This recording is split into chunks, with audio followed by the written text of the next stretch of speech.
Alors, vous vous demandez peut-être pourquoi vous voyez ici une raclette et une fondue.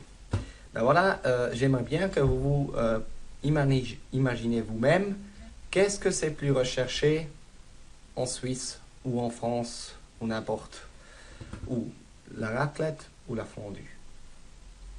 Faites votre choix. Il est fait? D'accord, on va commencer.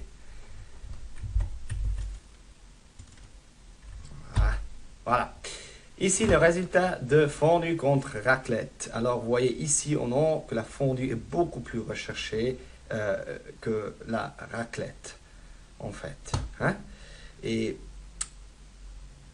oui, voilà. Ici, vous voyez aussi ça au graphique. Mais ça, une chose après l'autre. Maintenant, au sujet de Google Tendance de recherche. L'avantage principal que c'est, vous ne devez jamais plus estimer pour quelque chose. Si vous avez par exemple une idée, est-ce que ça va, il y a une demande pour ça, pour ce produit ou cette idée, vous pouvez faire une petite recherche sur Google Tendance de recherche et avoir une idée vachement précise si vous êtes sur le bon chemin ou pas. Si vous aimeriez bien brûler des étapes dans votre job aussi là, utilisez ce outil-là. Entrer dans des réunions avec des print screens de Google Tendance de recherche, je peux vous rassurer que ça fait un bon impact sur votre carrière. Et maintenant aussi, la preuve que moi je travaille pas pour Google, mais seulement avec Google, c'est les désavantages que vous voyez ici.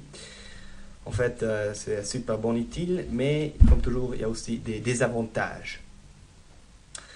Alors, on voit ici la incapacité de afficher des graphiques, de volume de recherche, et aussi la réputation géographique n'est pas très fiable. Attention aussi à l'interprétation des chiffres. C'est pas des parts de marché ou des chiffres d'affaires. C'est les volumes de recherche sur Google. Ça, il faut bien se rendre compte. Et aussi, si vous voyez des prévisions, méfiez-vous des prévisions parce que c'est que des estimations de Google.